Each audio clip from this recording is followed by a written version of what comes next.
Test, test. Test, test.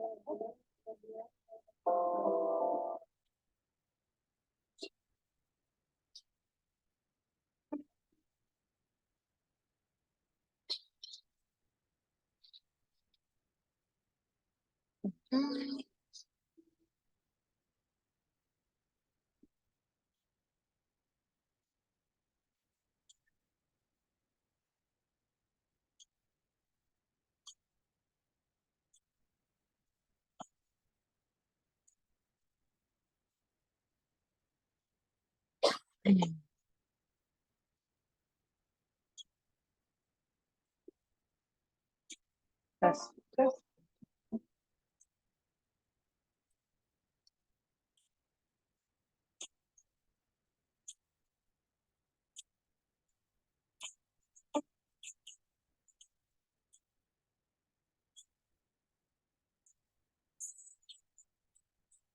Test.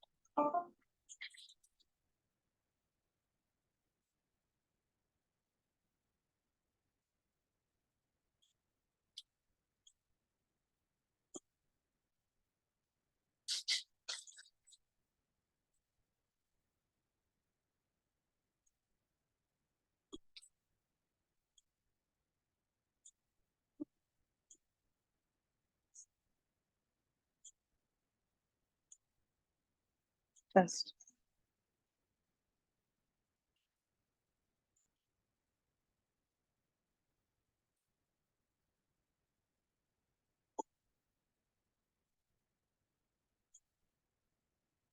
Test, test.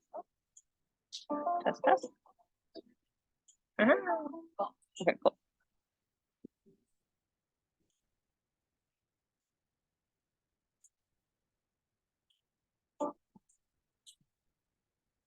Okay.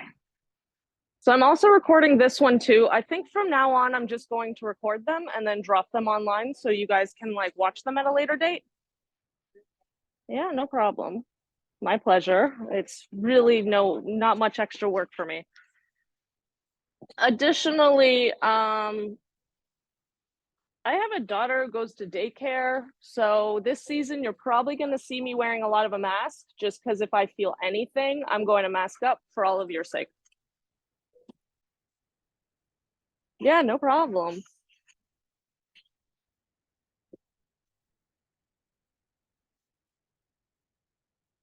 And while I'm sitting here, I'll probably unmask. If I start to approach and I forget to put my mask up, can you guys please remind me if you guys notice? Thank you. I appreciate it. Yes, because I am. When I'm over here, I'm usually giving instructions, so I want it to be like as clear as possible for you guys.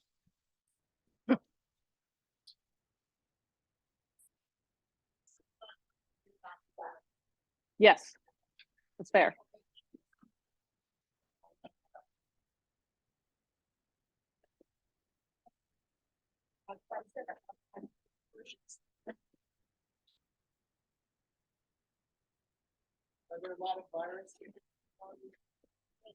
In this, it's daycare, yeah, always. Hey. No, just like colds, gastro. Yeah, they're usually. Yeah. Yeah. Always. Speaking, yes. So speaking of Alzheimer's, if you do have hearing difficulties, I do hope you guys invest in some form of hearing aid because losing your hearing leads to Alzheimer's in the future. Because like you lose your sense, right? So your brain just stops working and then that leads to deterioration. So in case nobody knew, I dealt with my grandpa who had like horrible hearing issues, but he was too proud to get hearing aids, and then his health deteriorated. So definitely not.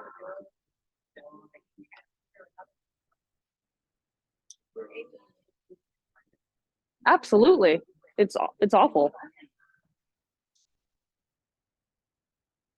Okay, I think I have everything.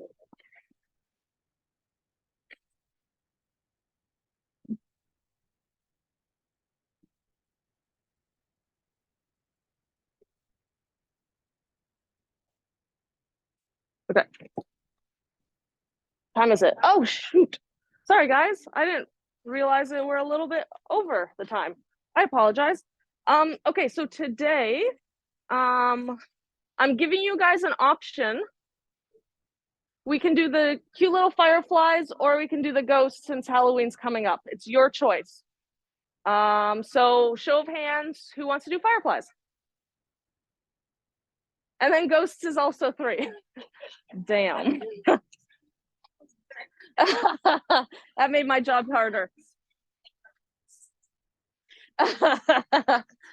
Okay, let's do fireflies, and then since Halloween is 2 weeks away, we'll do this one next week.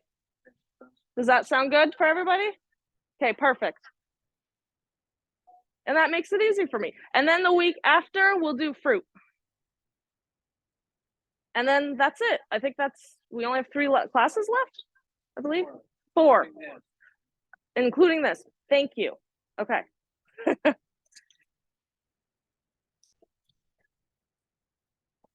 Okay. So we are going to need to tape for the fireflies.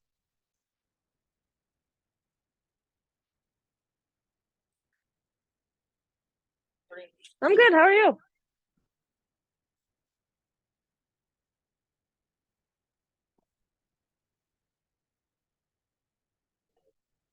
This is not sticky. Oh no, this got wet. That sucks.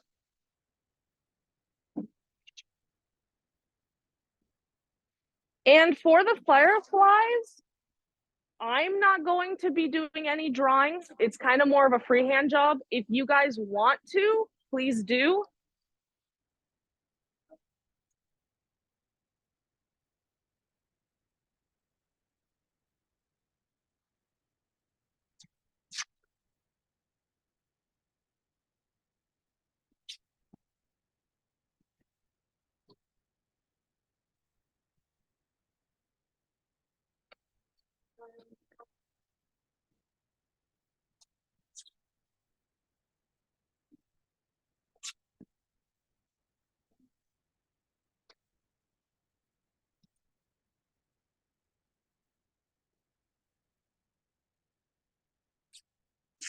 So we're going to be working with layers in this.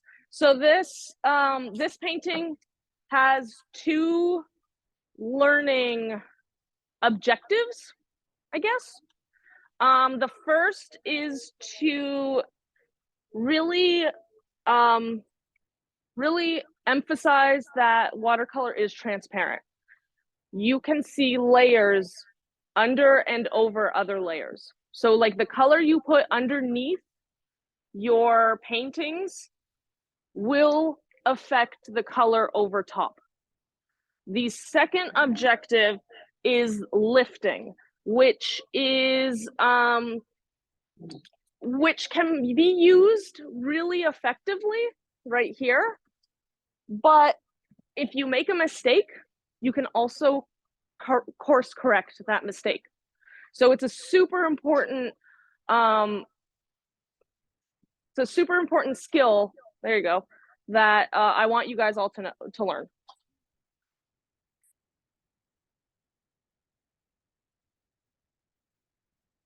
Ah.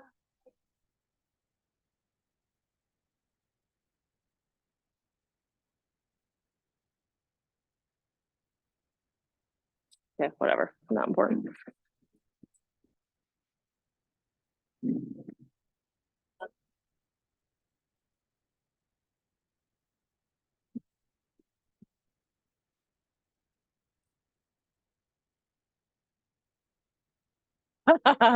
That's where I come in.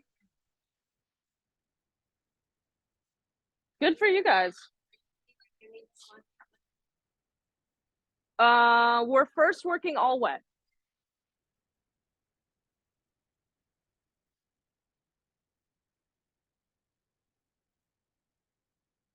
This is also, does anyone know about warm colors and cool colors?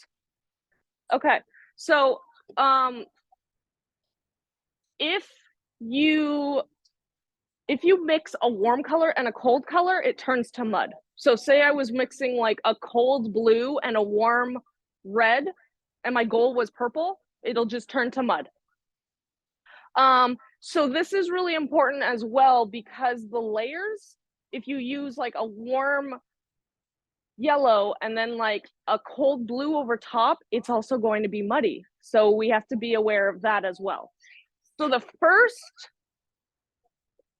thing that I am going to do is pull my waters close to me. Secondly, I am going to wet my largest brush because we're covering the whole thing. So I'm wetting my largest brush, and I am going to pick up cadmium yellow, which is this nice bright one right here. So it's like a sunshine yellow. I'm going to pick that up. And then I'm going to put it in its own palette. Because this color goes on really strong if I don't control it, I am just putting it in its own palette first. And then I'm going to dip my brush in and then add it on really wet. But like, I'm not soaking it, I am spreading the water around. And then when I pick up more, I'm dipping my brush again in the water, picking up the yellow so that I pick up less yellow, because my brush is already full of water. So it's not going to act like a sponge and pick up too much. And again, I am brushing this around. And I am working fairly thin. And what I mean about that is I don't have puddles. Anywhere where there is significant water, I am moving around so that this dries in a timely manner.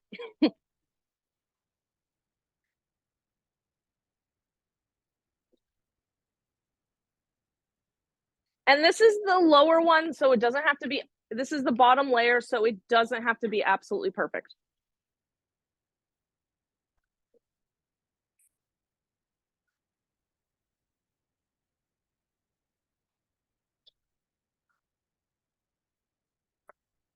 And I'm just moving it around so that it dries fairly quickly. All right, that's it. That's all I'm doing for now.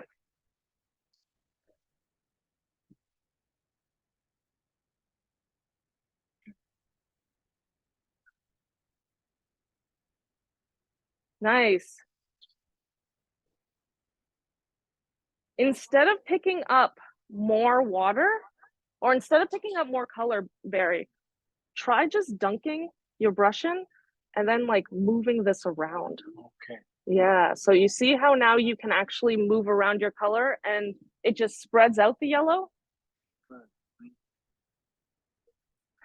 And I'm thinking I want this to actually be a little darker for me personally. So I'm gonna do that again with just another layer. So dunking my brush in the water, picking up my color, and moving it around. You don't need one. Yours is nice and dark.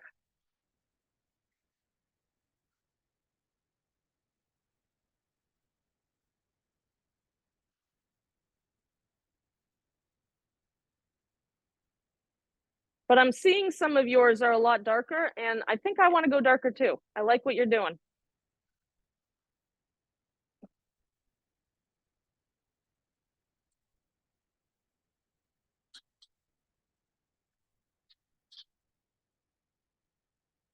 Just make sure to spread it around so that we don't have puddles.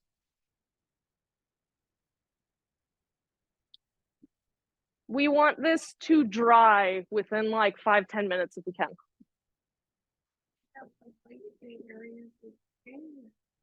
It is, yeah.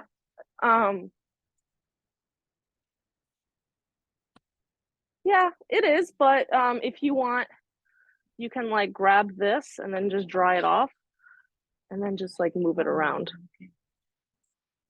Right? You're very welcome. There you go. Very nice. That's it. That's it. Perfect. Perfect. Nice. Yeah, it is. Nicely done. Did you get the video with the roses that I sent? It was at the very end of the video. Okay, perfect. Awesome.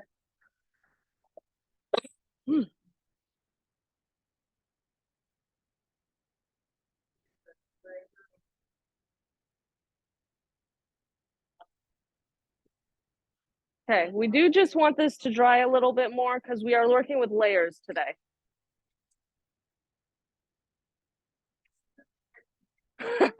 This is my go-to technique. And again, I always have my little tester, right? I bring him with me everywhere. This I use to like, when I'm not sure what I'm doing, or if I need to like do something really delicate, I'll test out my hand first.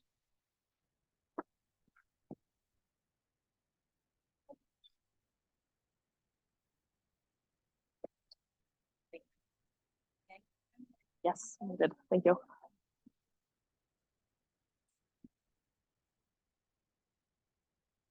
Ooh, dry throat today. You know what? This will help loosen up your wrists too. So.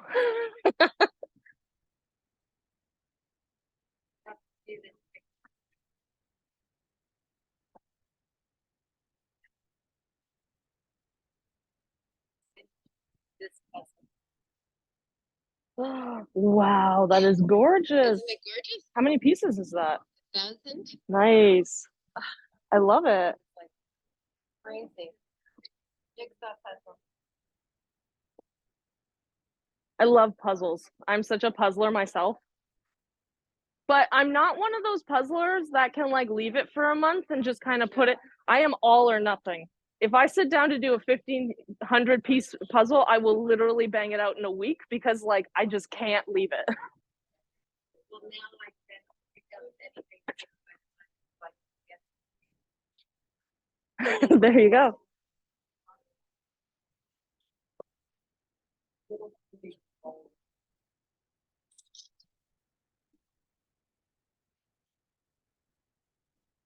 All right. It's not soaked anymore, which is nice. I'm gonna go around and look. Just gonna touch it a bit. Oh, that's nice. It's still wet, but you're not bad. Yes. I'm just gonna go in and like pick up where these like really strong, because these are gonna take a long time to dry, right?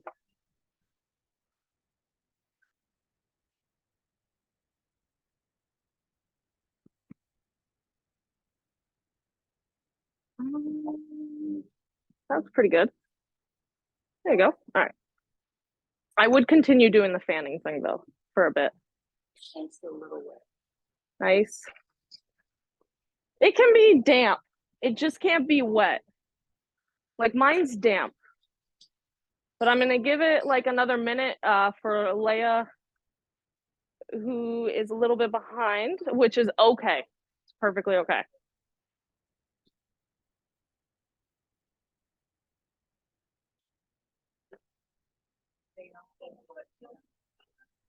No, you did not.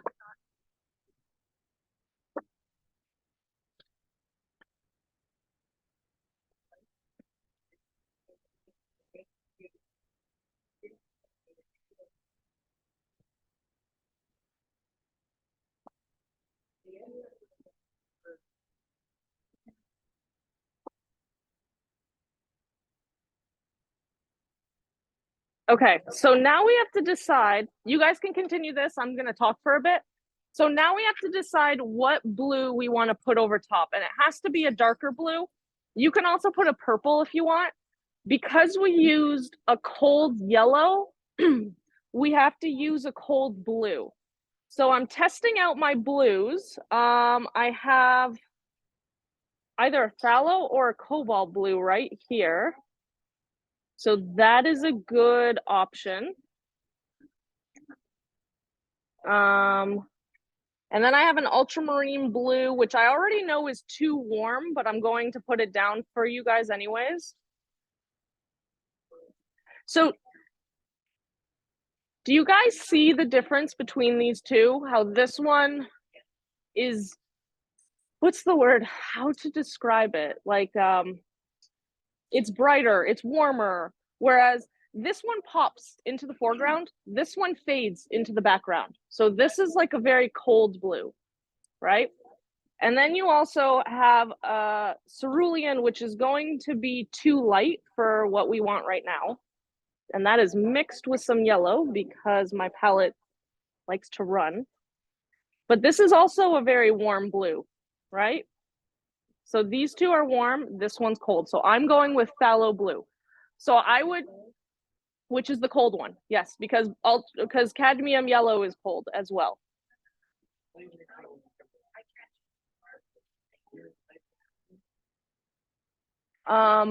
Yeah, no, we're gonna do a darker purple. So we're doing a darker color, so we are mixing it together.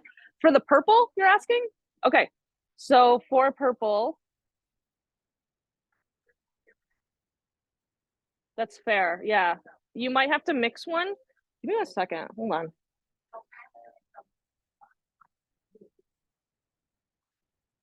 Yeah, this is, okay.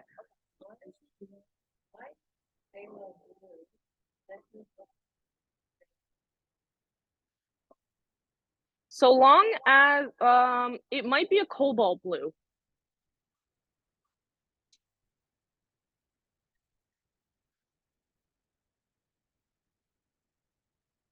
Okay. So putting these two next to each other, you can tell how like that complements it really nicely, right? So the yellow that you pick, put it next to that blue. And then choose which one you like best. Because if I were to take this blue, right? If I'm going to take this blue and I put it next to,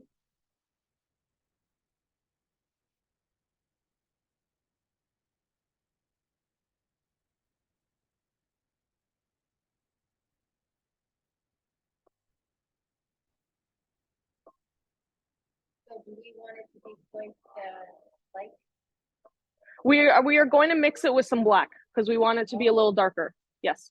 But see how these two kind of look really muddy together? Like they don't look nice together. They don't look bad, but in comparison, these two are much nicer together, in my opinion. It's so hard to describe temperatures of color. It's not bad, but I prefer it. I prefer this one. So I guess it's your choice. So the yellow that you put down, test the blues with it and see which one you like the best. We're waiting for our paper to dry, so this is the perfect time to do that.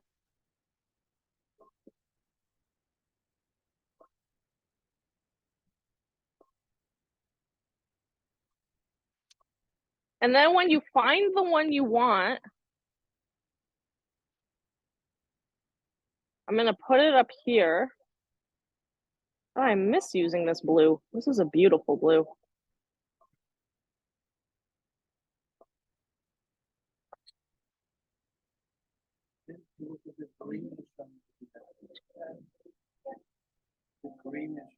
Yep, absolutely. So Barry pointed out, Barry mentioned something really important here. When you put it over top of the yellow, it's going to look a little bit greenish because blue and yellow make green. So this is a perfect example of colors underneath affecting the color over top. This is the transparency that is watercolor. Make sense? Perfect. And then now that I have this color, I'm gonna add a little bit of black to it until I can get like more of a Payne's gray color, which is like a grayish, like a purple, like a dark grayish blue. There you go. There you go. This is the color that I'm using.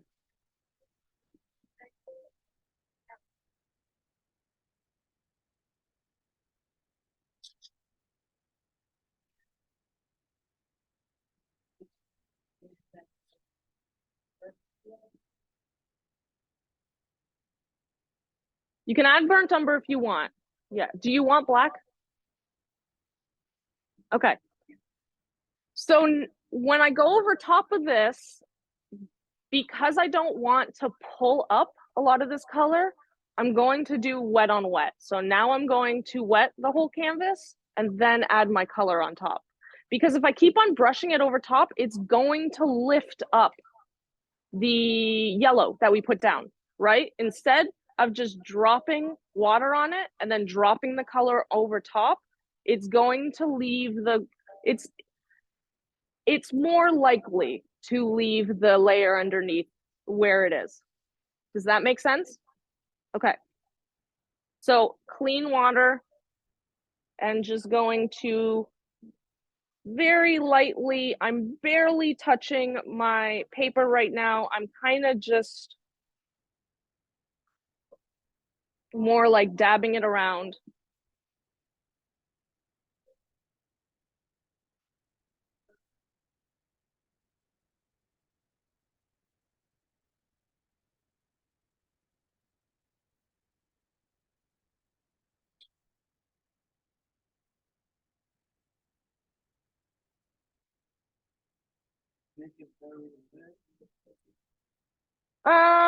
Yes. Yeah. I'm making it shiny. So I don't have heavy areas where water is pooling, but I am making it nice and shiny. Does that make sense? So I'm going with like a medium, a light to medium wetness here. And then now that I have that, I'm gonna pick up my brush or the paint with the same brush. I'm still using my big brush and I'm just gonna kind of start dabbing it on.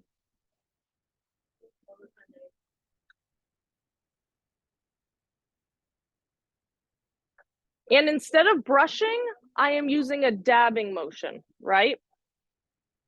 So that we don't pull up the color underneath. And once we get to the fireflies, it'll be a very clear example of what happens when you do brush it on.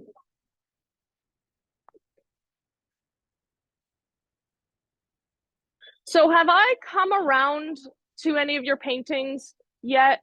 And like you added a piece you didn't like and I actually ended up lifting it off? Okay, so this is the technique I'm teaching today.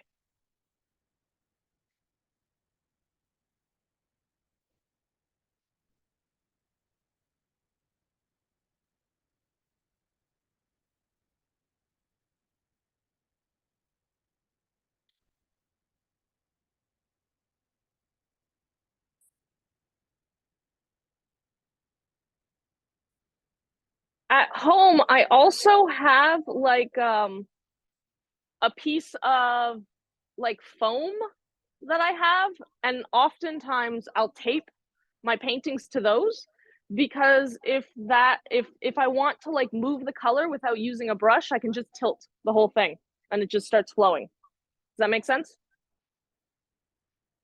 So if you wanted to bring something like that in, please feel free to.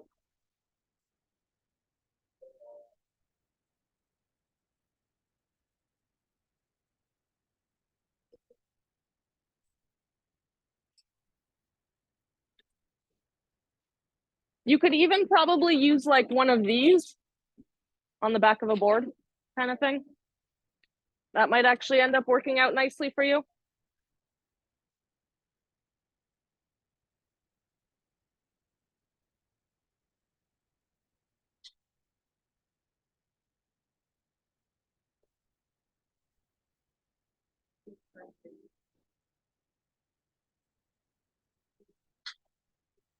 And feel free to add like low spots and high spots.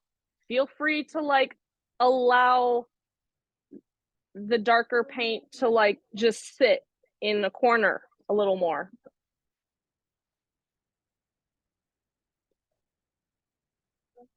Keep in mind though that we are covering the bottom part of this. So we are covering this bottom part. So if you are gonna go darker, I already did it wrong, but if you are going darker, I would suggest going darker at the top so you actually see it. And then I need to mix more color for myself because I'm running out. So again, I'm taking my phthalo or cobalt blue. Not sure which one it is. I'm taking the blue that I chose, adding it on, not being shy about how much I use. And then I'm slowly going to add black until I get that Payne's gray or grayish, dark gray blue. So Payne's gray is also a color. It's one of my favorite colors to use. I often substitute it for black. So yeah, like I just, even though Payne's gray is not part of my teaching, I do have a tube of it at home that I tend to use a lot of. So then, ooh, look how nice and dark that is. That will make beautiful lifting.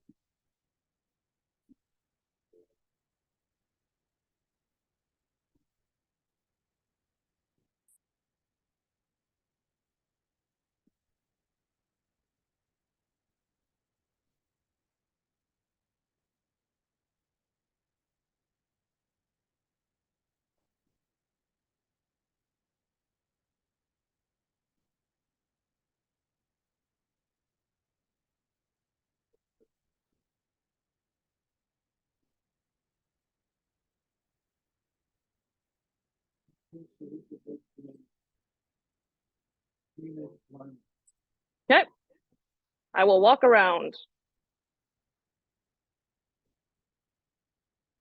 Just, I actually want to add this dark color everywhere. So let me just do.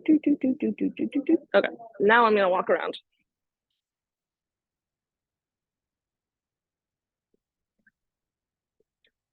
Okay, no worries at all. I'm gonna grab this brush. So what color were you using? I was using this yellow, this blue, and this black. Okay, this is black? This is black, yeah. Okay. Some blue in it. So let's see. I'm gonna mix it for you.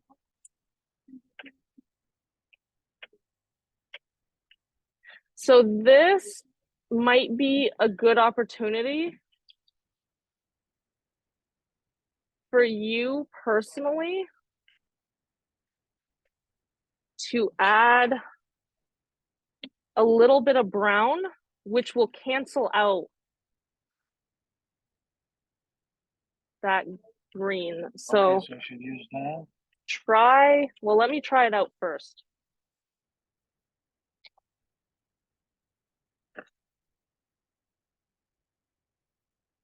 How does that look? Do you like that better? It's a bit black still.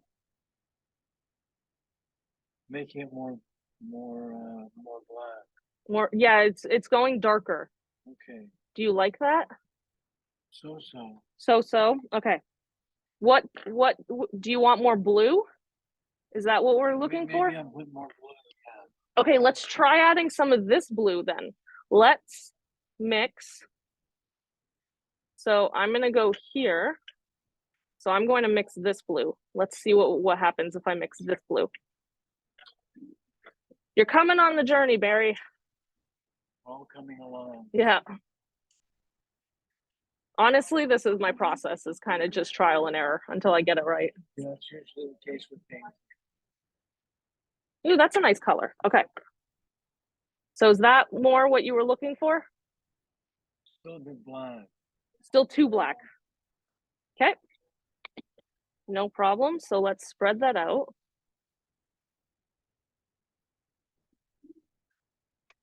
And let's just pick up some of this. Yeah, that's more like it. Okay, cool. So then just this color, Okay, thanks. but with a wet brush, a very wet brush. What do you think?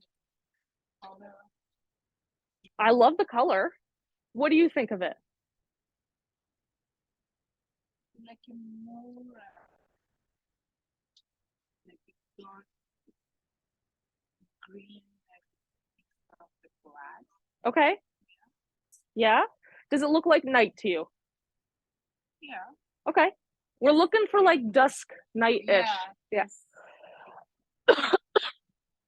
Yes. Okay. Yeah. Is it good? Do you want to soften it up? Yeah. Okay. So then you can just grab a very, very wet brush. Okay. Very wet because this paper is not high quality. And then you're just going to slowly just, I'm barely touching here. Can I use your brush just to get a feel for it? Yeah. So I'm going to go down, really saturate it. Like, look how wet this is.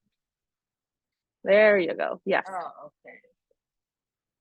So I would probably do that to the entire thing. See, but I'm like, I'm barely touching. Like, let me give you something. So put this in your hand. I just want you to get a feel for how I'm brushing. So I'm literally doing that. That's it. Yeah. Okay. Nice, guys. What do you think? I think it's okay. I also think it's okay. Mine is a roller coaster. Right? I know I have some pooling going on right here where water's just sitting. I dropped my brush somewhere. I am coming, don't worry. But I am just going to pick up this pool of water.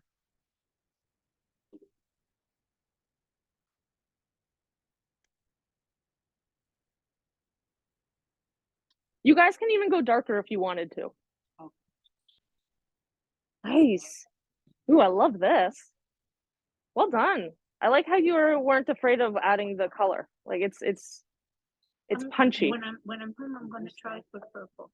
Okay, perfect. Yeah, so Because I tried it here and I thought, well, maybe I'll do it at home. I'll play. these are actually, this is a really good color combination too. Yeah, This would work. Yeah, that's what I would. Maybe it's too light. I think it's too light. Yeah, don't be afraid to go darker. I'm darker.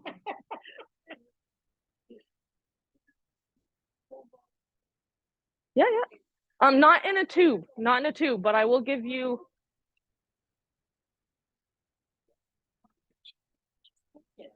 Here, I'm not using mine. You can use the rest of this. Does that make sense? Yeah, so I just put it on here. Oh, just keep the palette until you're finished. We have to wait for this to dry, so we're yeah, take your time.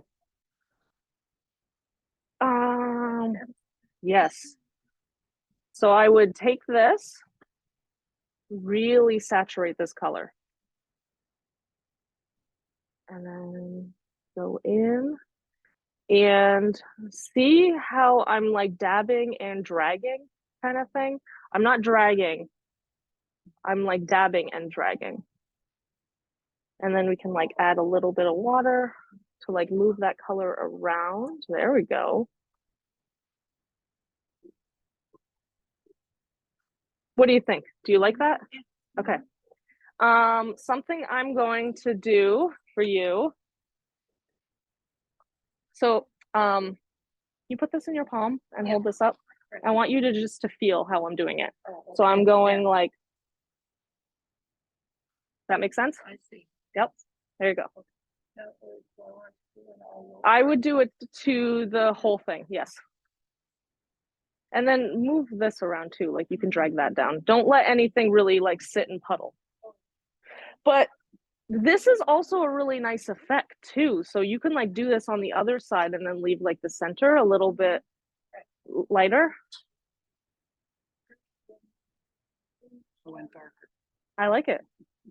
It's nice. I like the size of your brush. That is a nice brush. About an inch. Yeah. This a nice color? Yes, it's gonna lift so beautifully, Barry. Thank You're welcome. How are you feeling, Geeti? Yeah? Okay, yeah, absolutely. Again, like right here, you see how the difference, Yeah. like, yeah, don't be afraid of the water. Okay. Yeah, I add really, really add the water here, until like right here. become more bright. Yeah, there you go. Really don't be afraid of the water. See how that softened it up really nicely? And then while it's wet, you can even add some darker if you want it to go darker. No,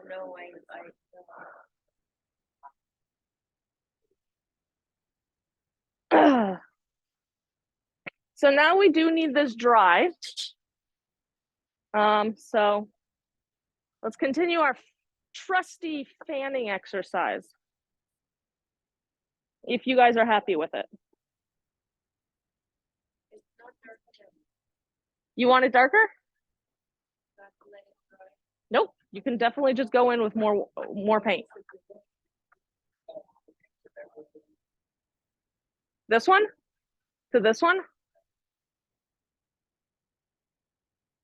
It's true. I mean, I'm happy with the way mine looks.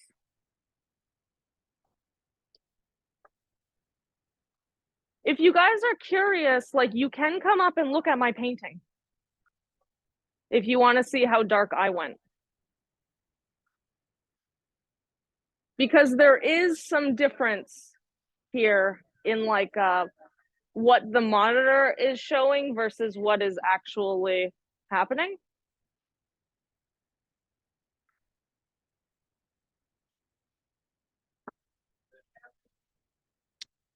Because this looks a lot darker, or this looks a lot lighter than it actually is on my painting. So if you want to come see, feel free to.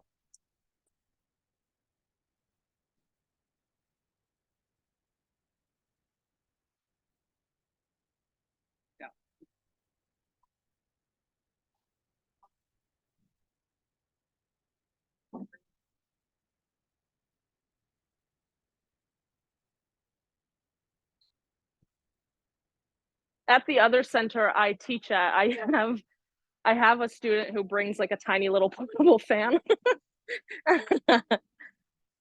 Yeah. Well, a blow dryer is tough because it uses heat. And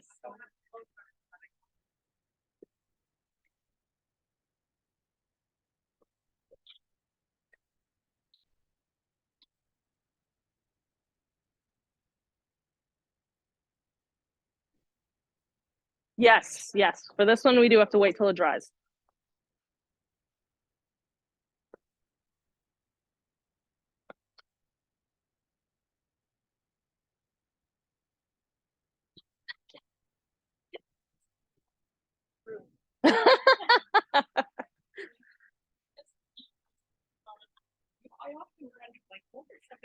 Ooh, very nice. I like it. I love how it's not completely the same. That's beautiful. How many calories an hour? How many calories? Ooh, yes. Yes? You are going to have to Get a life preserver? I'm going to pick up some of this water for you, okay? Because this is going to take forever to dry. Everybody's almost dry? No, No. no. Don't worry. I have a fingerprint.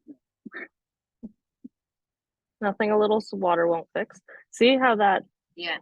so do you want to do that here too? Thank you. Yours is good, good. Very good. You might want to soak up a little bit here, but yes. But that's it. Very nice.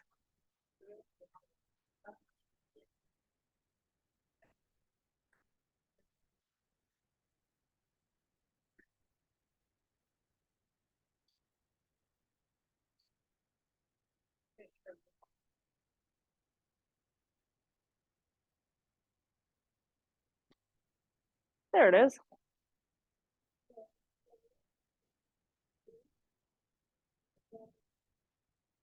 So while we wait for this to dry, let's mix a green.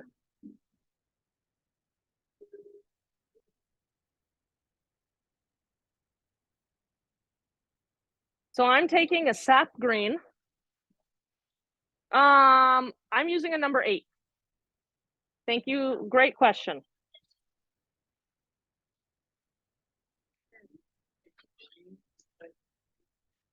So I'm using a sap green at the beginning, right here. So it's like a yellowish green that I have.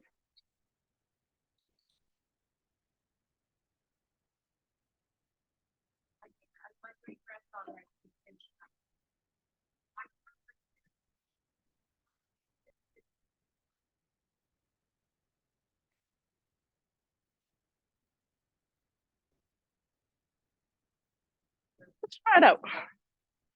What you got? Here. This color? Yeah. Okay. She took the other green I'd probably mix this. with this. Let's try the brown, the red. Okay, so that's a little bit more natural. And then I'm gonna pick up some of this. There you go. That's a nice green. Yeah, these two. Yeah. What if I use this one? That's pretty close. It's too mucky. Yeah, not as nice. What about the? Oh, this is not the right one at all.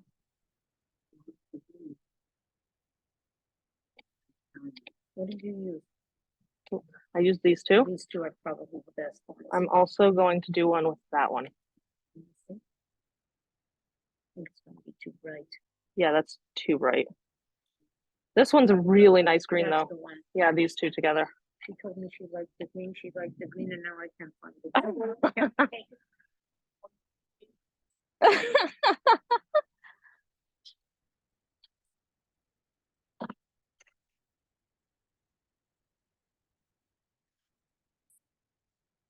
I'm going to mix it with,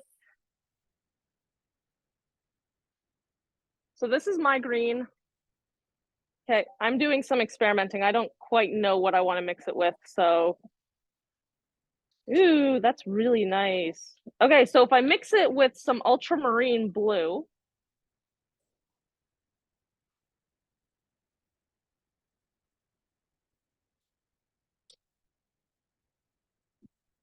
Yeah, that's a really nice green right here.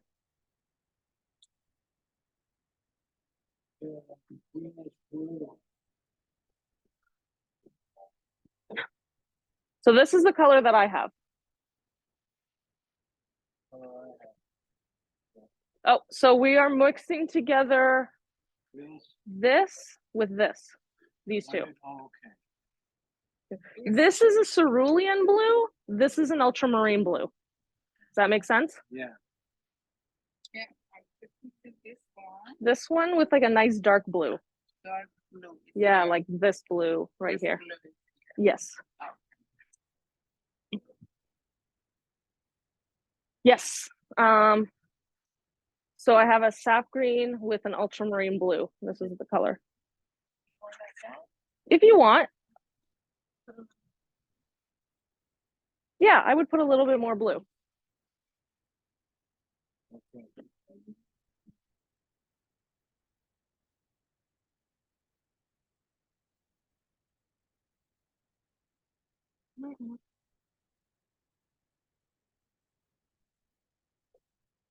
There you go. So it says ultra, so that's ultramarine, right? Okay. And then- Yep, I'll bring it to you. Ceru, which is cerulean. Yeah. Very nice. So this is the green I'm using. This is not. Add a little bit more blue to that. Try this blue. Okay. So this is the color that I'm using. Okay, so Just Yes, add yeah. a little bit of this to it. Yeah. I'm glad you like it. Okay. We need Yeah, something yeah. to warm it up a little bit because right now it's too cold. So let's add some of this to it. Oh, wow. Welcome to my brain as I like color correct. Well,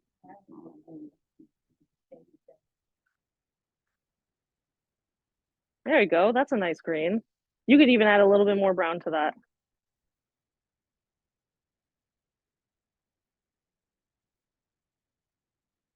Ooh, I like that. Do you like that? looks fine to me. Okay, perfect. So I don't know if anybody is familiar with like makeup because makeup has very similar qualities as this.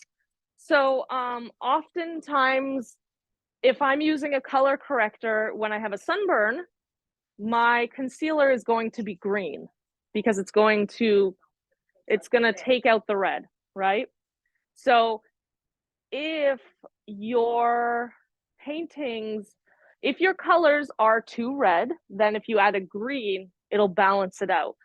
If your blues are too green, if you add red of some form, it'll balance it out.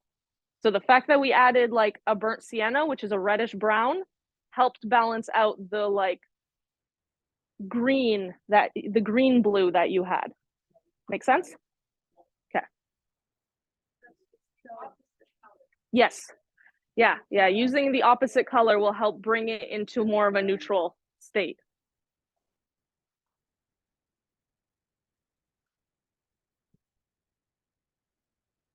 How's the wetness doing on our paintings? Like if you touch it, does it affect it? Does it leave a print? No? Okay, so that's where we want it to be. If we touch it, it can still be a little bit damp, but if I touch it, it's not so wet that it affects the paint on my paper. It's a little bit too blue. So yes, so if you add a little bit of this red to, actually add a little bit of this red to it.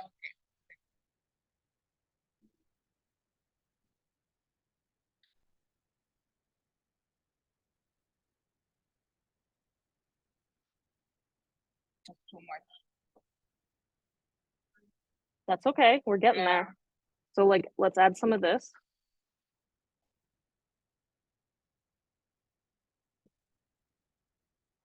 This one right here. Yeah. Your paints are so pasty. Yeah, I just mix up everything. I think We're getting better. Yeah. Now we just need to add more of that. Yep. Perfect.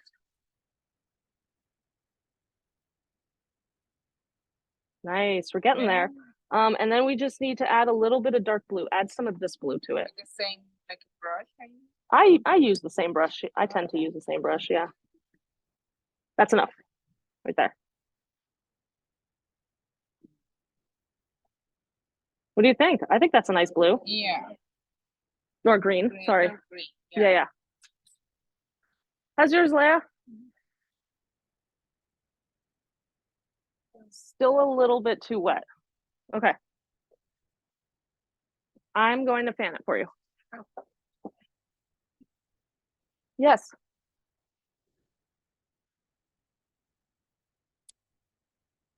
Oh, I can come to you. I am fanning. Oh, thank you. Yeah. Ooh, this one's really nice. This one's nice. Yeah, This is burnt umber. Okay. Okay. Okay. Renee, I love that you're experimenting. I didn't experiment. I didn't see properly. I love it though. Make mistakes. You learn so much from making mistakes. Don't be afraid to make mistakes. What green did you use? That's green. But they're not necessarily, mine is not necessarily the same as what's in your set. Yeah, absolutely. What brand are you using? Like Daniel. Mm.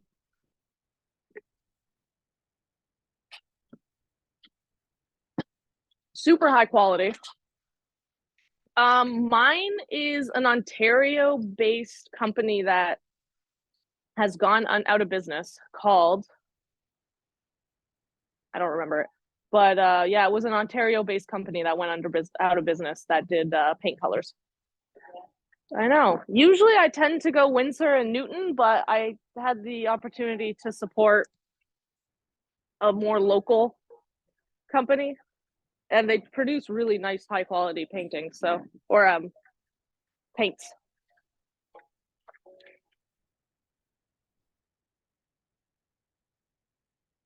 Okay, so now we can start lifting. Who needs a clean paper towel? I can bring one around. I want everyone to use a new one. You have one? No. Okay, yeah.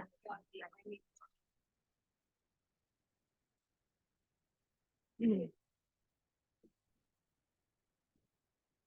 Thank you, it was awful.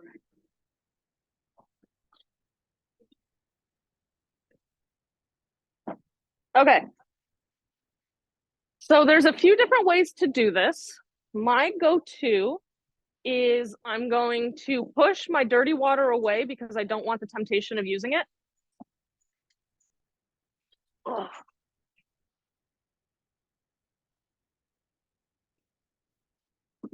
And then I'm going to wet my brush, and I've switched to a smaller brush. I am currently using a 4.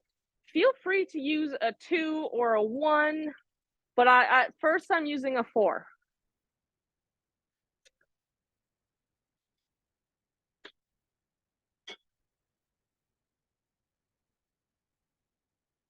And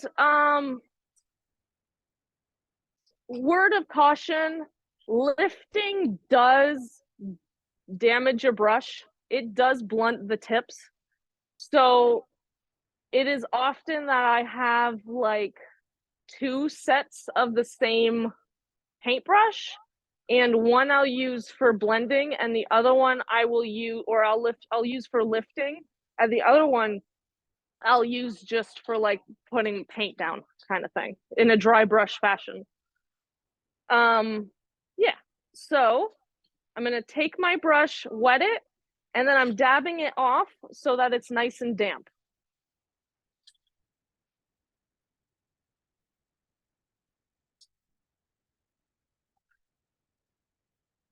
And those with lower quality paper, be very careful here. So if you have lower quality paper, I would suggest, so I'm going to wet the area and just move it around a little bit. And you see how it's already taking off some of that paint? If you have a lower quality paper, you can do that, but instead of rubbing and rubbing and rubbing, just take your paper towel and like lift it out.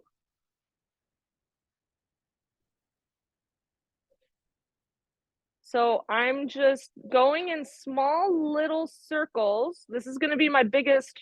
I'm doing like probably 3 big fireflies, and the rest will be small. So I'm just going around and moving around that paint, drying off my brush if I want to lift out more and it's not coming out.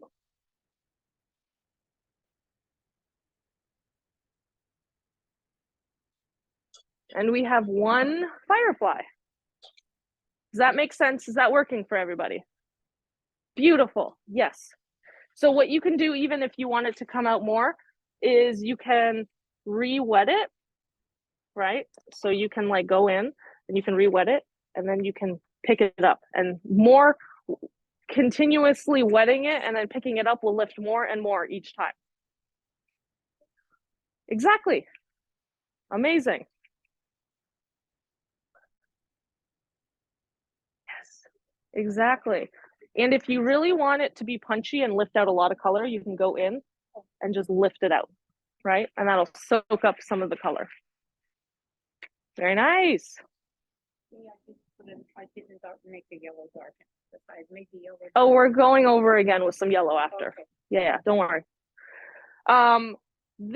These yellows right here, this is the natural paper bleeding through. These, I added yellow on top.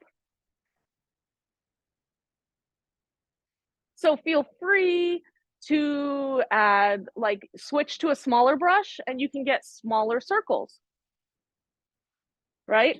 So my rule of thumb is I like to put 3 to 5 big ones, and then everything else is like tends to be small. And cluster them together. So the way fireflies go is they're not perfectly separated, right? So I like clustered like 3 of them together. I clustered 3 of them together. I clustered 3 of them together and then left empty space in between. And this helps to make it more natural looking.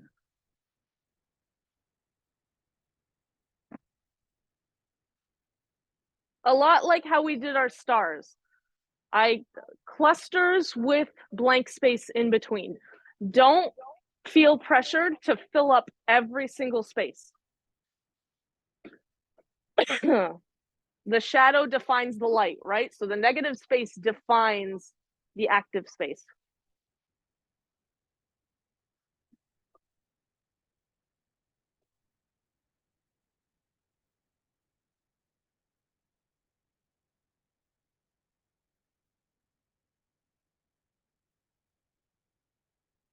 So there comes a time when you're lifting where you're just moving the color around. It's not actually lifting out. That's when you have to dry off your brush. Does that make sense? Because the brush is too full of color, so it's not lifting out any additional color. So this is often when I dab it out, we'll go back or add more water to it.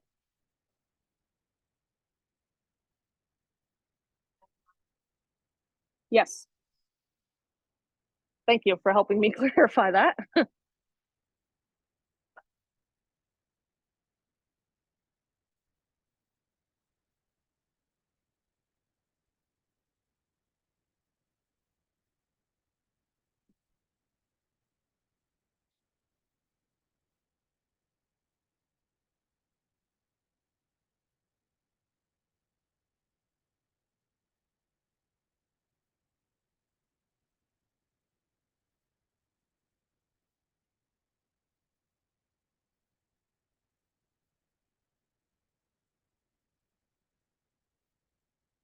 So I have my big ones. Now I'm gonna go medium ones. I'm gonna put a medium one over here.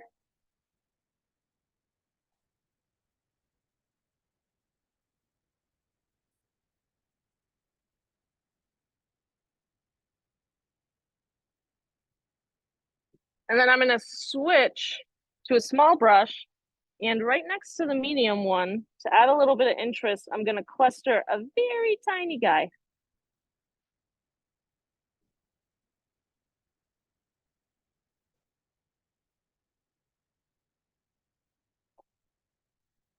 So I'm switching right now between a number 4 brush and a number 2 brush.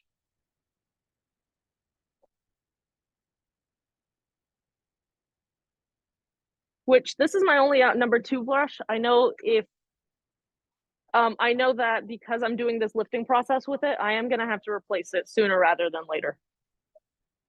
If I want to keep that like really crisp, fine, like end, if that makes sense.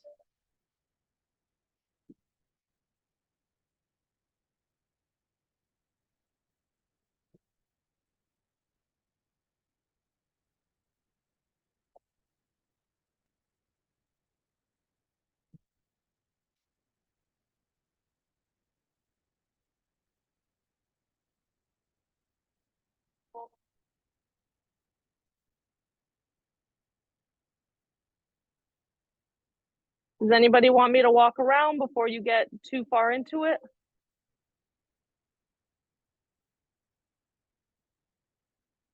Nice.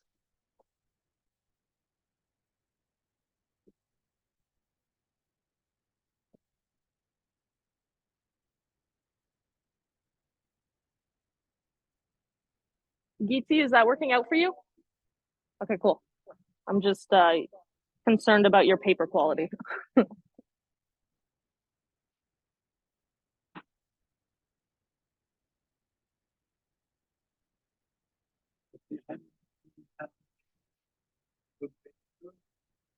Yes, yes, but supplier also makes a really big difference. Yeah, because you can get 140-pound paper from the Dollarama, or you can get 140-pound paper from Winsor and Newton. The price difference is going to be exceptional, but the Winsor and Newton is almost indestructible. Whereas the Dollarama quality is going to pill. Yeah. Winsor Newton, Arches. I found even this one is the one I'm using right now. And I bought this on Amazon, and it's actually like, it was fairly inexpensive, but was really good quality. You can also check out Barry UCAM's art supply store for the university, which is in the Barry UCAM underground section when you get off the metro. That's a really good option. Concordia has one, but it's not as big. Those ones are like priced a little bit better because they're for students specifically. Desserts is always a great place to go, even though it's a little bit pricey. Yeah. If you're really, really on a tight budget, Dollarama is a great option. But if not, then you can at least go to Walmart. So there is a difference between student grade paper and professional paper, which is what you're asking, I think. Yeah.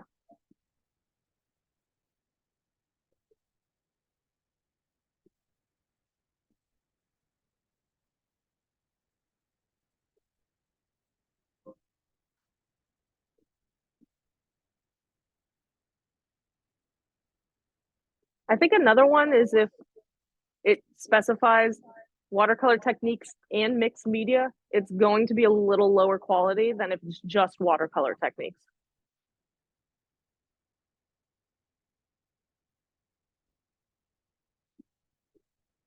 But if you are going to invest in either brushes, paint, or paper for watercolor, always go paper.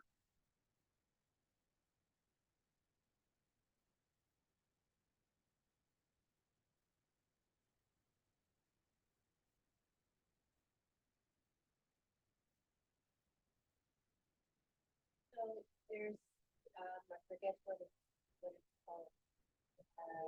The stuff that you paint on, so that your paint doesn't cover it. Masking fluid. Yes. Is that our system?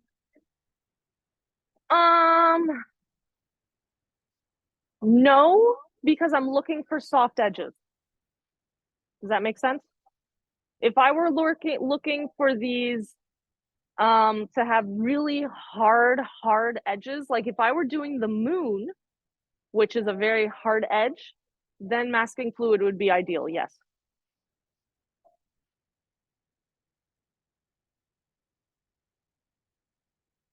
So I can show you some examples of masking fluid that I've used. Let me see where. It is a fluid that turns to rubber when you put it on top of your paper. So it's a lot like wax, whereas like it'll repel the water, but wax you can't take off. Masking fluid will come off a lot like a face mask. It'll just peel off. Make sense? Yeah. Yeah, it's a watercolor technique for sure. I have to go to my earlier pieces. Here we go. So this painting particular, yes. So I masked all the way around here and into the bird, and then just did it very, very wet and just kind of like allowed the paint to flow. And then once that was dry, I masked the bird and then went in and colored the moon. And then once that was dry, I masked these edges. Correct. You really have to plan, and that comes with experience. This is one of my paintings I've done with 20 years of experience doing watercolor.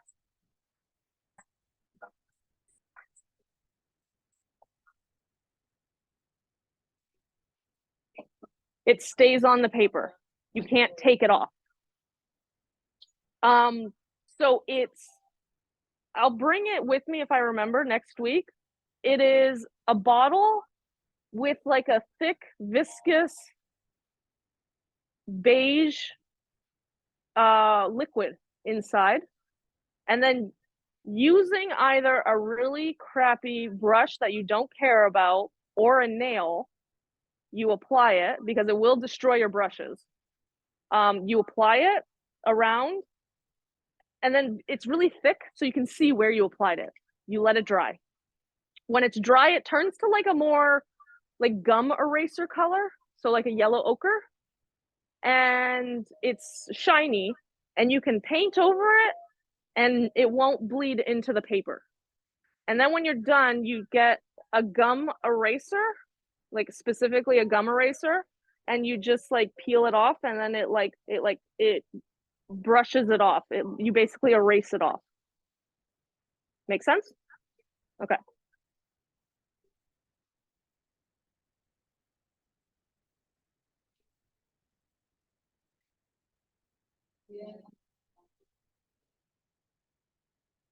Okay, what are we working on? Where to go?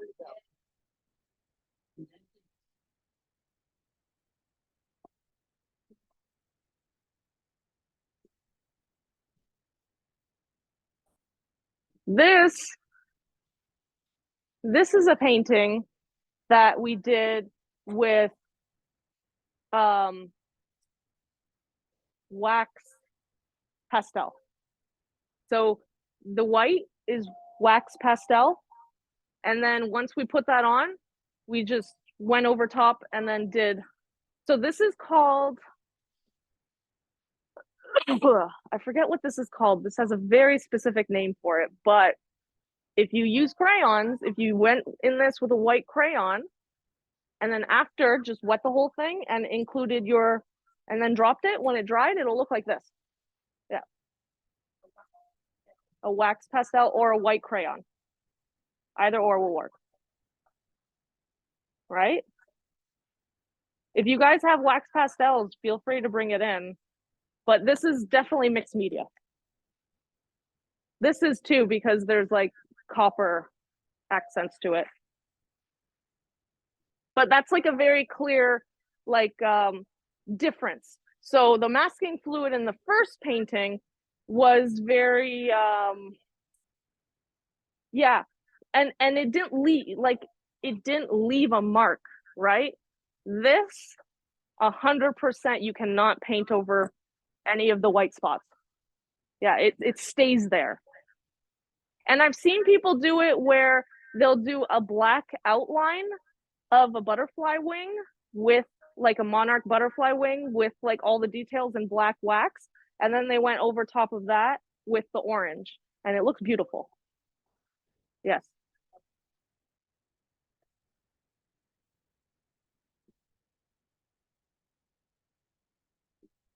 There we are.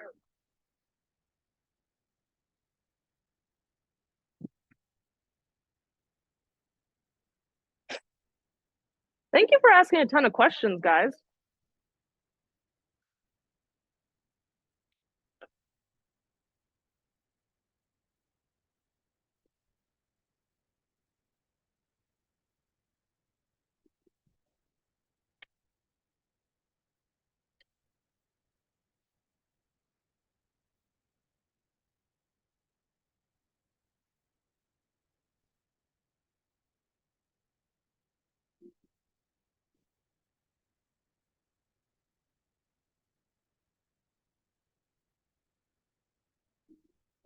I don't know about you guys, but I could get lost in this lifting process forever.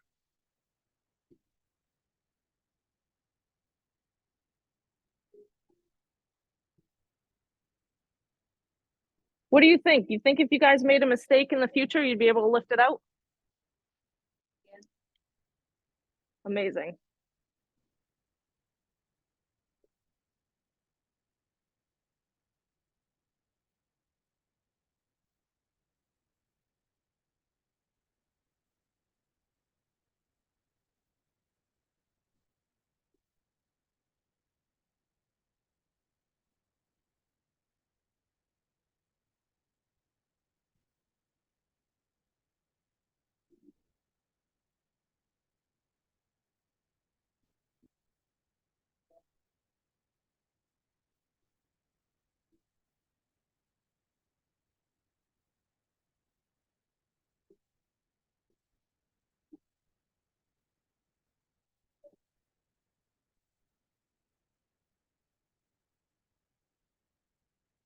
So another trick that I find is really helpful is if you have a cluster that is like way too even, like you see how these are all like evenly spaced apart right here, these three? And I don't like how even that looks. So if I just go in and just add one tiny little firefly really close to one of the other ones, see how that breaks it up instantly? And it looks a little bit more organic. Sometimes it doesn't work out all the way. Like,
all right, I'm happy with that.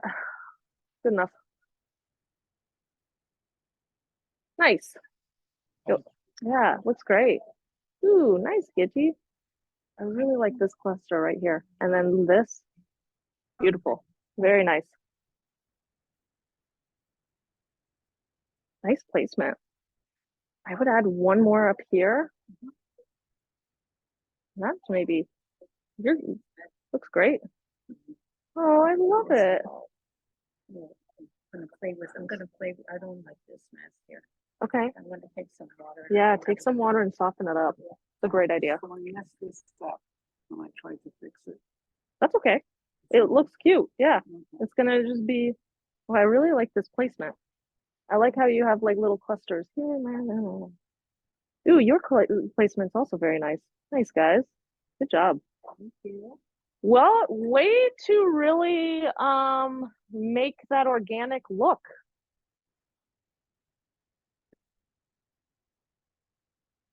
I always find it incredibly entertaining how organic looks tend to what's the word I'm looking for? Organic looks tend to be harder to do because you have to like really think about not making everything perfectly spaced apart.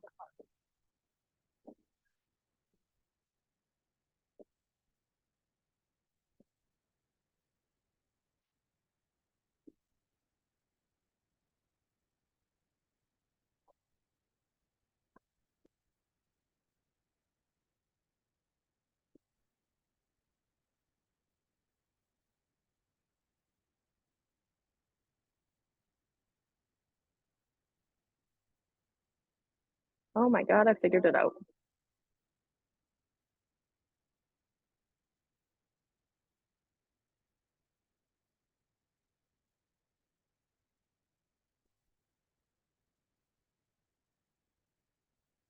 Yeah, if you want to, absolutely.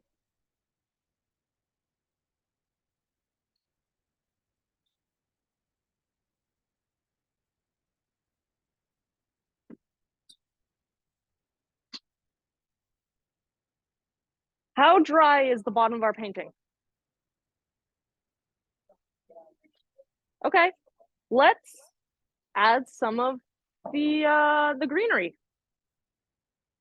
So I'm going to take my small brush, so my number 2, and again, feel free to practice first, you know? Get it so that you're consistently making marks that you are happy with. Grassy marks. Again, as a reminder, the thicker the more weight you put on your brush, the thicker your line's gonna be.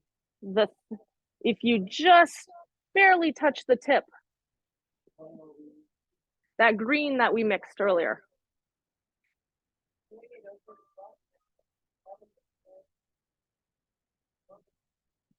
Yep, so we might have to add a few layers, but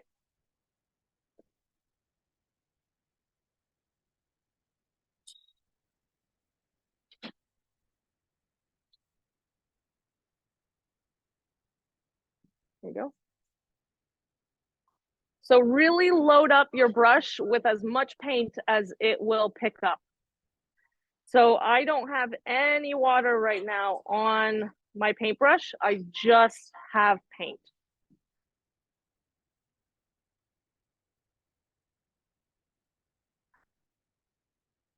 Ultramarine blue.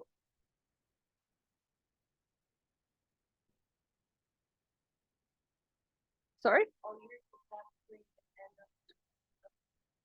Correct.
So this is a dry brush technique.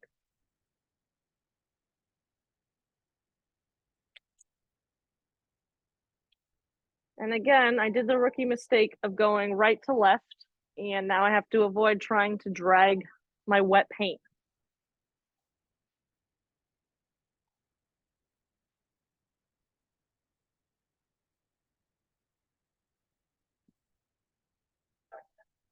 Uh-huh. If you're right-handed.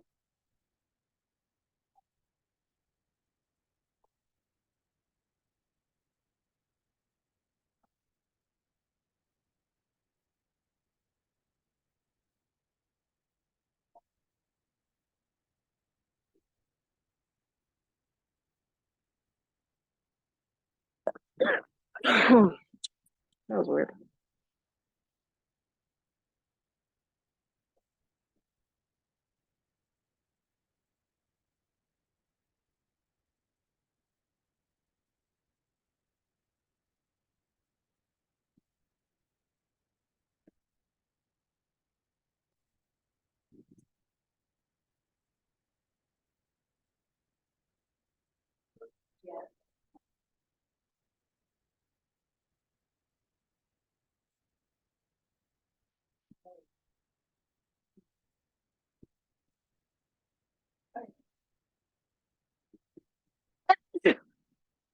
Thank you.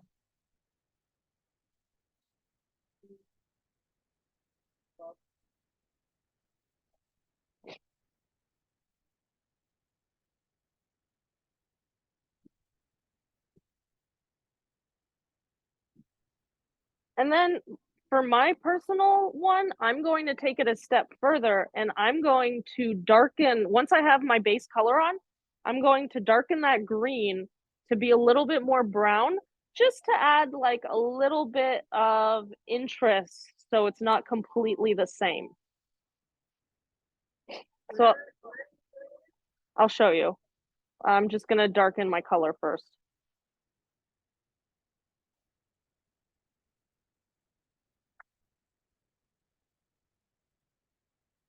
So now I have a darker green, right?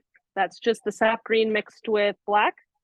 I'm going to go in and I'm just going to add some variations of the grass throughout it.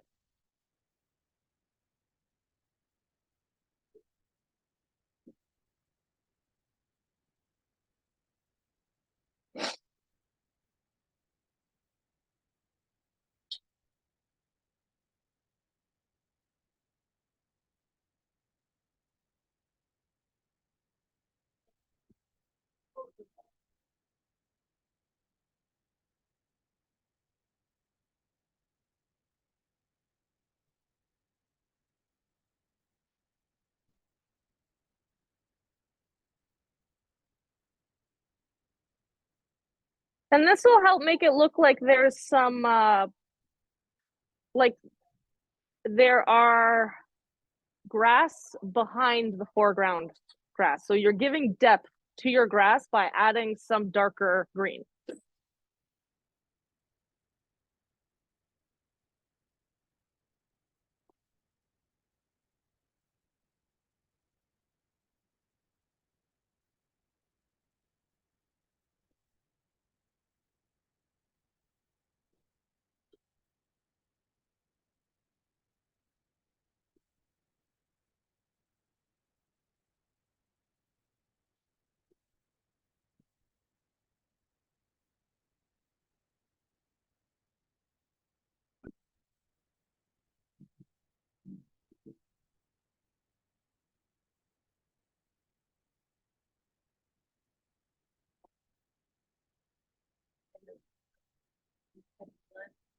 Yes. Yes.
Ooh, this is cool.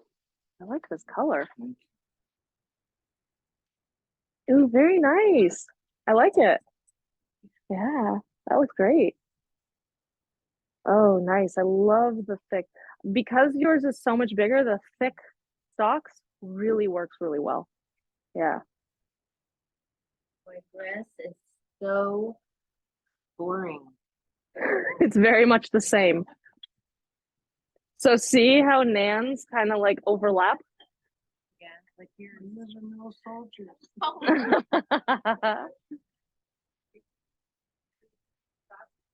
special store.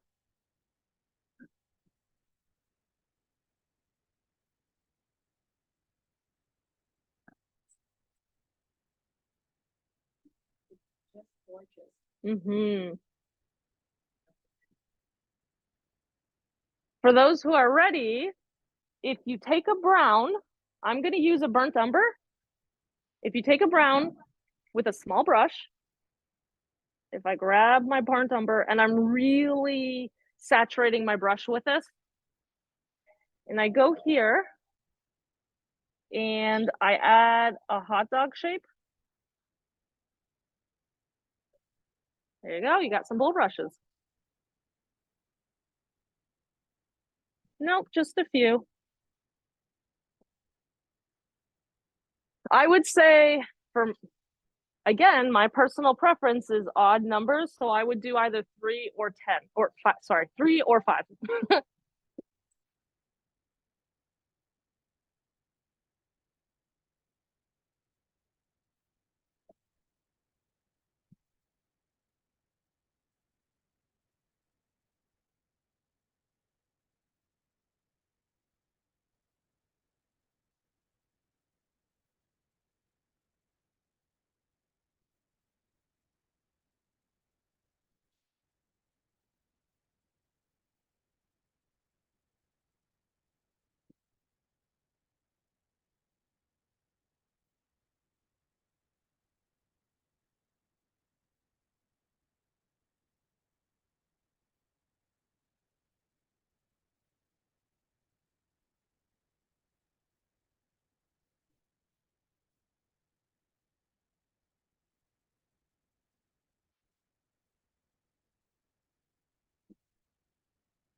And then you can take a little bit more of that dark brown and just at the top. Boop.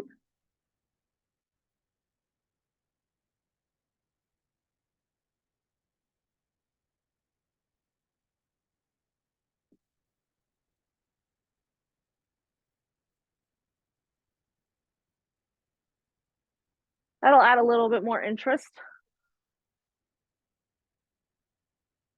Nice. Is the grass still boring? It's less boring. Nice. Feel free to make these like larger too. Huh? Yeah. See how like mine are quite a bit larger? Oh, it's so pretty. I really like it. Do you like it? Yeah. Amazing.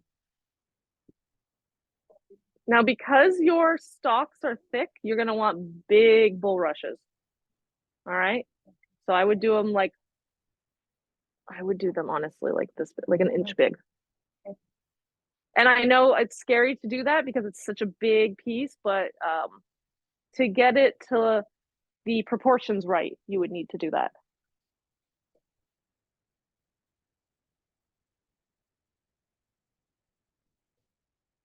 Never left to right. Nicely My done. arms give me the whole. Yep. Oh, very nice. Yours is so I have pretty. a few things that have one thing. You and me both. Nice. Renee, go bigger with them. With the end? Yep. See how big mine are compared to my stalks? See how they're like a third of my stalk?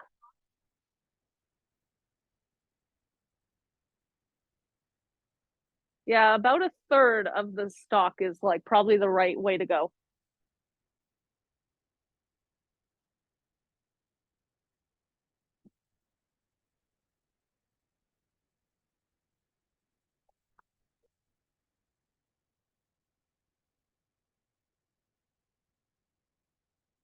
Yeah, much nicer.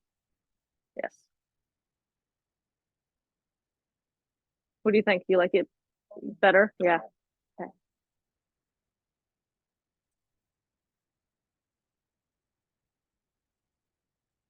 Nice. These are looking great, guys.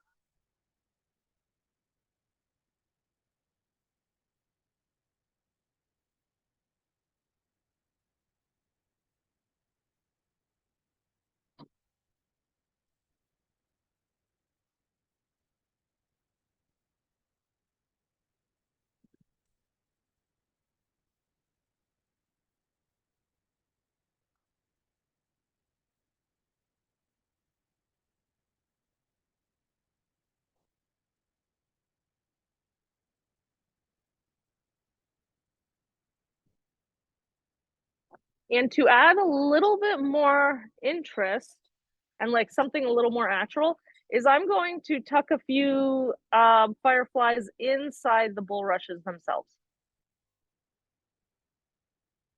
Again, that's only personal preference and that helps make it a little more natural.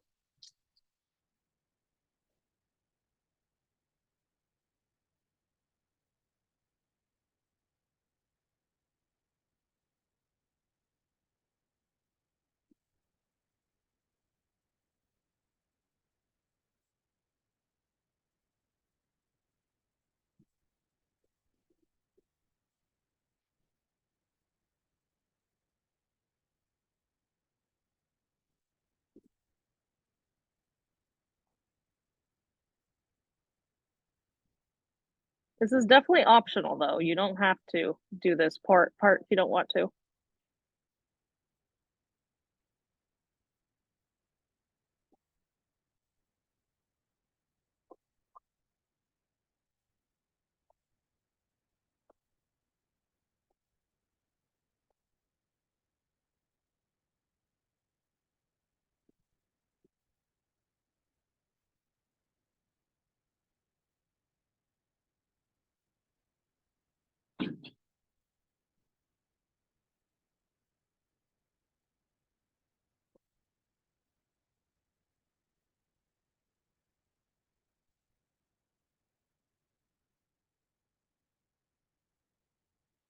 We got 15 minutes.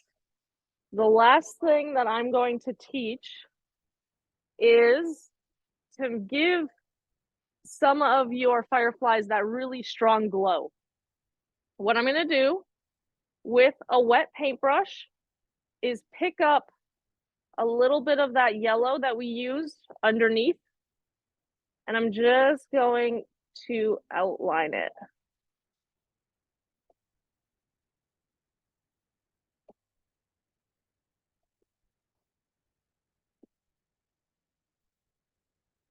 And then you can, so I outlined it, right? See how it's like a really, it's a really hard line. So what I'm going to do is I'm going to clean my brush and then dampen it, and then I'm going to drag out all the way around. And this is going to soften the hard edge.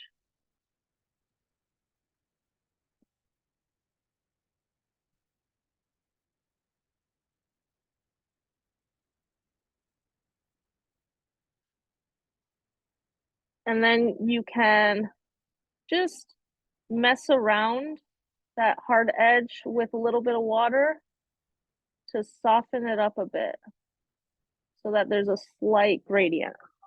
There you go. Yes. Everything off. Yes. Okay. So I'll do that again on this guy. Okay. So with a wet brush, I am picking up some of that yellow that we put in the background, right? And I'm going to make a ring of the yellow all the way around. Cleaning my brush and then dabbing it off so that it's damp. And while that paint's still wet, I'm pulling it out all the way around to avoid a hard edge, right? And then once that's done, again, I'm cleaning my brush, dabbing it off so it's damp. And then I'm just gonna go over the edge, the inner edge, to pick up that hard line. And that's it.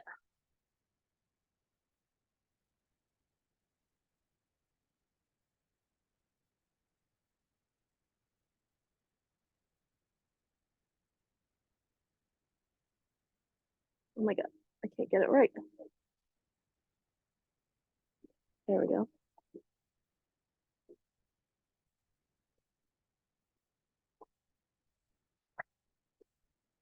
You can also add some of that color into some of the smaller ones.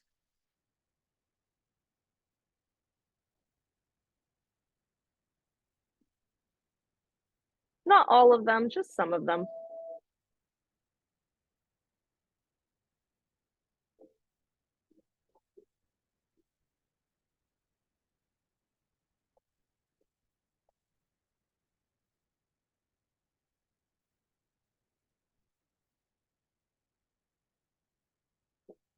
And I'm doing it again to this last big one. So again, I'll walk us all through it. I've picked up with a wet brush some of that color, and I'm going to add a little bit of a halo inside. While the paint is still wet, I'm cleaning my brush, dabbing it off so that it is damp, and pulling out that hard edge all the way around.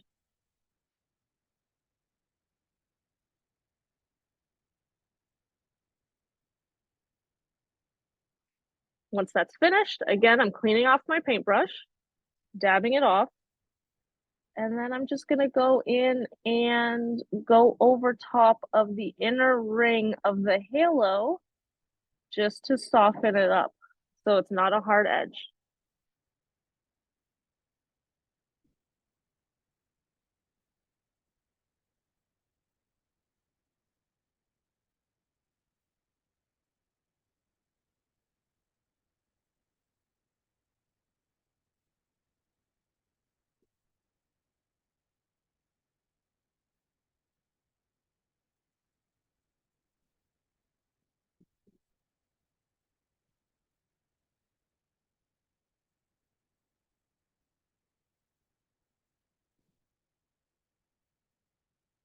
And then when you're finished,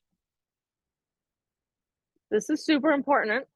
When you're peeling off your paper or your paint, when you're peeling off your tape, pull away from your brush from your paper, okay? Because if you have a mark, if you have an area near the edge that is a little bit wet and you tear into it, you have a very, very high chance of taking off the first layer, that wet layer of your painting. It will take off all of your hard work.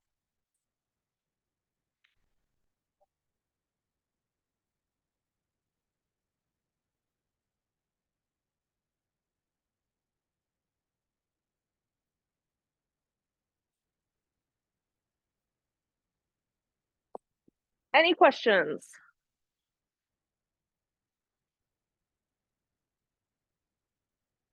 Well, I think I improved the first one.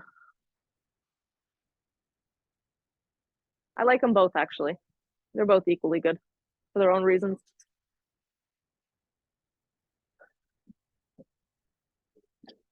Nice. No, we're finished. Yeah. We're doing Ghosty next week. So another Halloween technique that you could do if you wanted to do another Halloween painting is the same thing. You could put tombstones in the front instead of grass, and you could lift out ghost shapes. Make sense? Yeah, see? Yeah. That's why you have to pull away from the painting, Okay. like that. Now put it on as a Away. Yeah. Yes. Oh. This part is You could just cut it off right there. yeah, You just cut off your edges. yeah. I was debating whether doing, instead of fireflies, making it ghosts, but I was like, we still have a bit of time for Halloween, so. But yeah. So to do a Halloween theme, same thing. Lift out shapes of ghosts, add tombstones to it.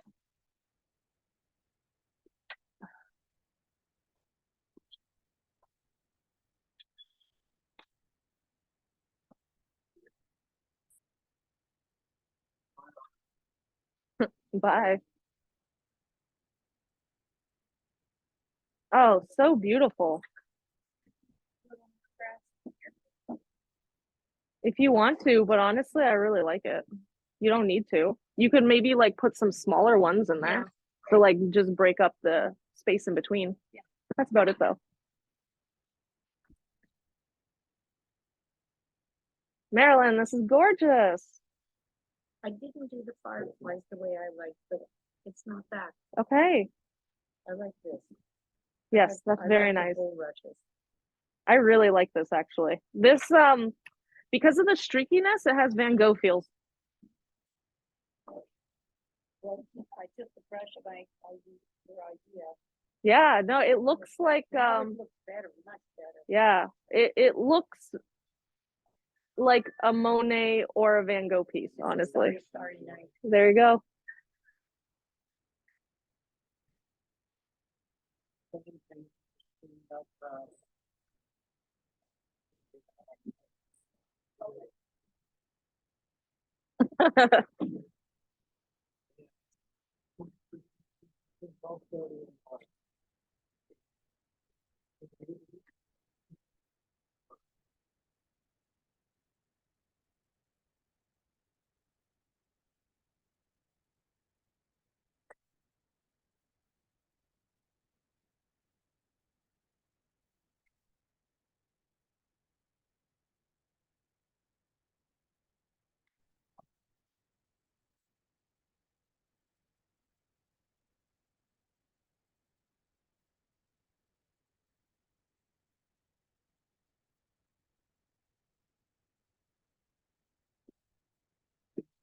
You're very welcome.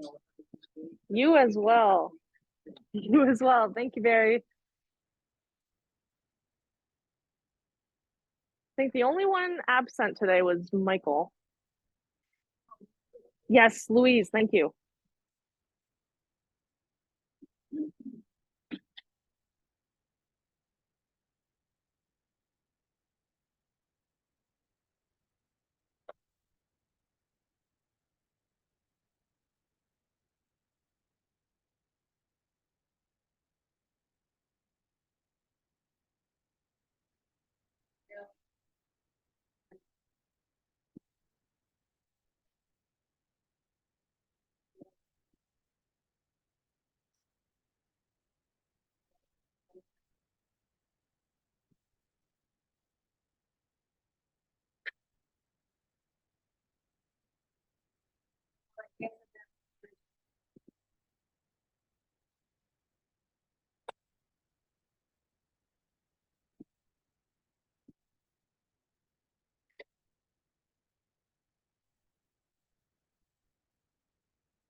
You're welcome.